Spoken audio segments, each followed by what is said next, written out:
बिस्मिल्लाहिर्रहमानिर्रहीम। अस्सलाम वालेकुम dear students, welcome to Multi Leads academy.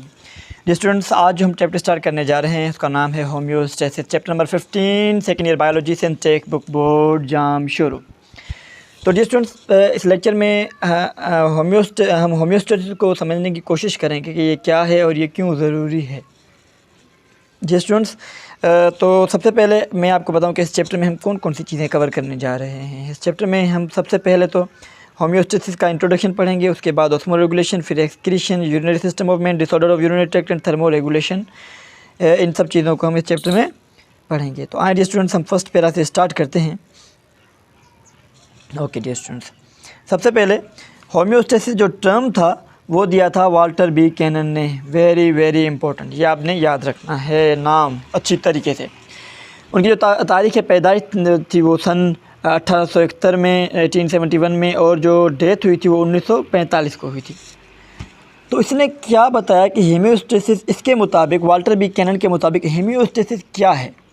इसने कहा कि ये एक सेल्फ रेगुलेटिंग प्रोसेस है, मतलब ये खुद से अमल में आने वाला प्रोसेस है, बाय विच जिसके ज़रिए biological system maintain stability while adjusting to the changing conditions.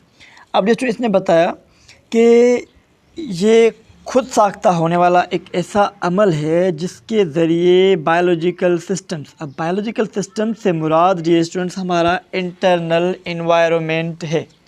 हमारे जिस्म के अंदर जो जिस्म के अंदरूनी जो हालात हैं, हम उन्हें बायोलॉजिकल सिस्टम, जिसमें मुख्तलिफ आपके फ्लूइड आ गए, मुख्तलिफ आपके टिश्यूज़, ऑर्गन्स, सेल्स आ गए डियर स्टूडेंट्स।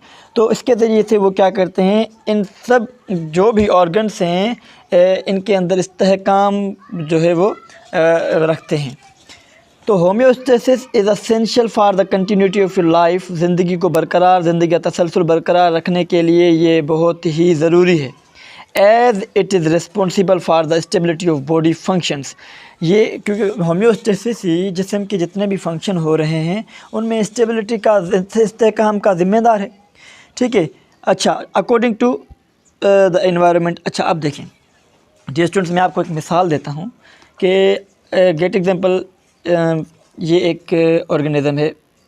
मैं कोशिश करूँगा कि अपना ह्यूमन को ही बनाऊँ। एक मिनट, जस्ट पेन बार बार फिसल रही है। अब देखें, ये एक ऑर्गेनिज्म है, ये इंसान है, ह्यूमन। अब ये जहाँ पर रह रहा है वहाँ पर देखें डियर स्टूडेंट, ये आपका बाहर का इन्वायरमेंट है जिसमें, ठीक है, जिसमें एयर पार्टिकल्स भी हैं, ठीक है। और गेट एग्जांपल डियर स्टूडेंट, ये देखें आप, ये सूरज है जिससे रोशनी आ रही है और गर्मी वगैरह, ठीक है। और कुछ ऐसी चीज़ें हैं डियर स्टूडेंट जो कि हम लोग खाते भी हैं। गेट एग्जांपल, ये मेरे हाथ में एक सेब है, ठीक है।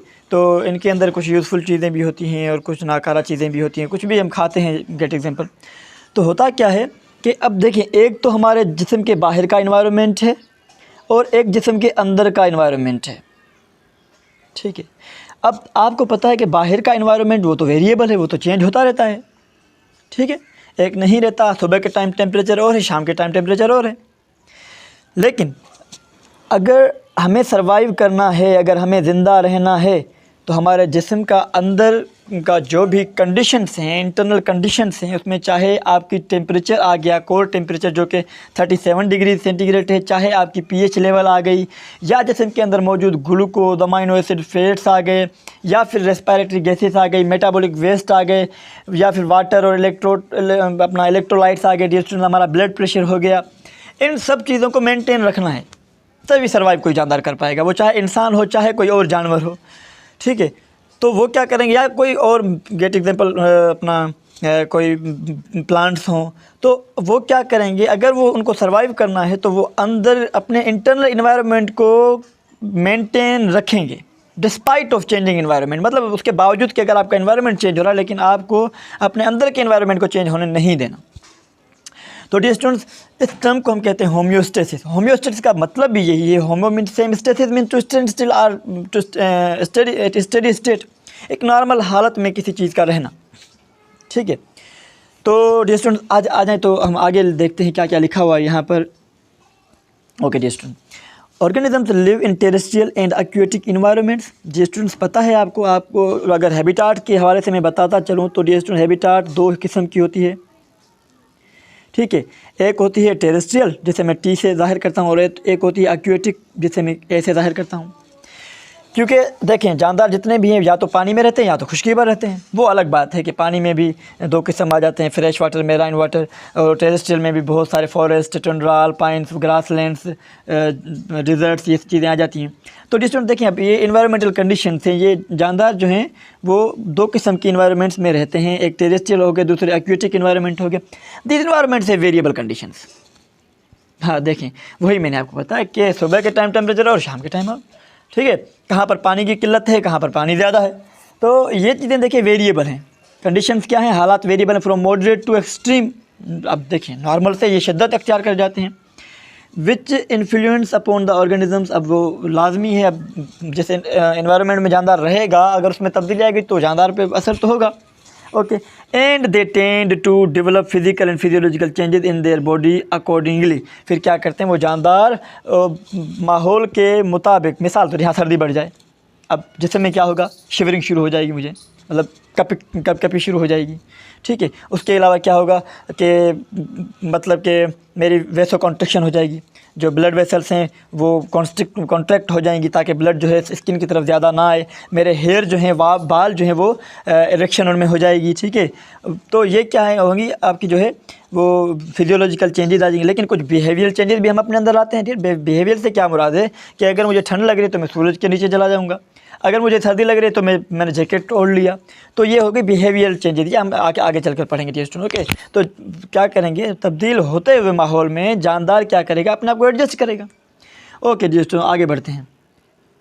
इन view of the environmental changes organism need to maintain their internal body environment up to suitable limits. जी स्टूडेंट्स, माहौल को तब्दील होते हुए नज़र में रखते हुए जानदार क्या करेगा, उसे तो ज़रूरत है ना अपने इंटरनल एनवायरनमेंट को मेंटेन करने की, एक सुइटेबल लिमिट में।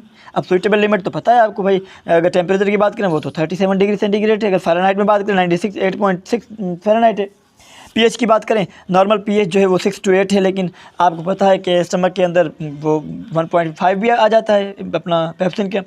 लेकिन जो जहाँ पर भी पीएच वैल्यू है, जहाँ पर भी टेम्परेचर है, उसको मेंटेन रखेंगे जानदार। ओके डियर स्टूडेंट्स, आगे बढ़ते हैं। तो now dear students, the body environment comprises of different components including fluid, tissue, organ and system. Okay dear students, ये बता रहे हैं कि जिस्म का जो एनवायरनमेंट है वो किन चीज़ों पर मुश्तमिल होता है। हमारा जिस्म का एनवायरनमेंट, हमारे अंदर जो मौजूद फ्लूइड है, ठीक है, हमारे अंदर ऑर्गन्स हैं, टिश्यूज़ हैं, सिस्टम्स हैं, ये सब मिलकर हमारे जिस्म का अंदरूनी इंटरनल कोर एनवायरनमेंट जो है वो बनाते हैं। Okay dear students, the components are physiologically, functionally well integrated and efficiently controlled and coordinated by endocrine as well as nervous systems.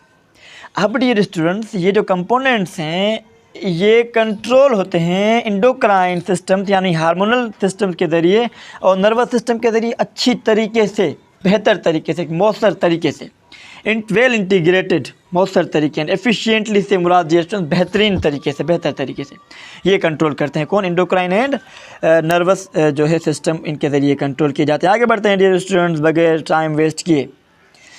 Okay dear students, now these systems ensure the proper performance of the homeostasis regulatory functions। dear students, यही वो systems हैं, endocrine system and nervous system, ये इस बात का यकीन दिलाते हैं, यकीन दहानी करते हैं कि जो आपके अंदर रेगुलेटरी फंक्शंस होने जा रहे हैं वो उनकी परफॉर्मेंस सही हो, अच्छे तरीके से हो, सही तरीके से, मौसर तरीके से हो। कौन कौन से फंक्शंस हैं? जैसे ऑस्मो रेगुलेशन, मैंने डियर स्टूडेंट्स आपसे कहा था कि वाटर और इलेक्ट्रोलाइट की जो बैलेंस है उसको बरकरार रखना है अगर ज़िंदा रहना है तो।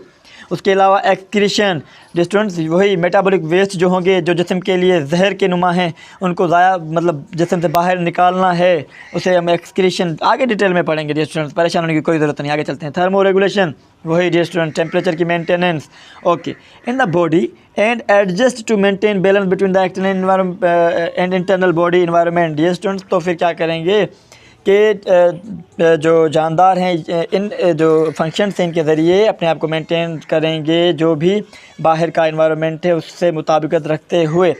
तो डियर स्टूडेंट्स, ये था आज का हमारा छोटा सा प्यारा सा नन्हा सा मुन्ना सा इंट्रोडक्टरी लेक्चर अबाउट होम्योस्टेसिस। इंशाल्लाह ताला मिलते हैं अगले लेक्चर में, तब तक अपना ख्याल रखिएगा। लेकिन जाते हुए मेरी आपसे ये रिक्वेस्ट है कि चैनल को सब्सक्राइब करें और बेल आइकन को प्रेस करें ताकि आने वाला हर लेक्चर आप तक बआसानी पहुँच सके। मिलते हैं अगले लेक्चर में, तब तक अपना ख्याल रखिएगा। अल्लाह हाफिज़।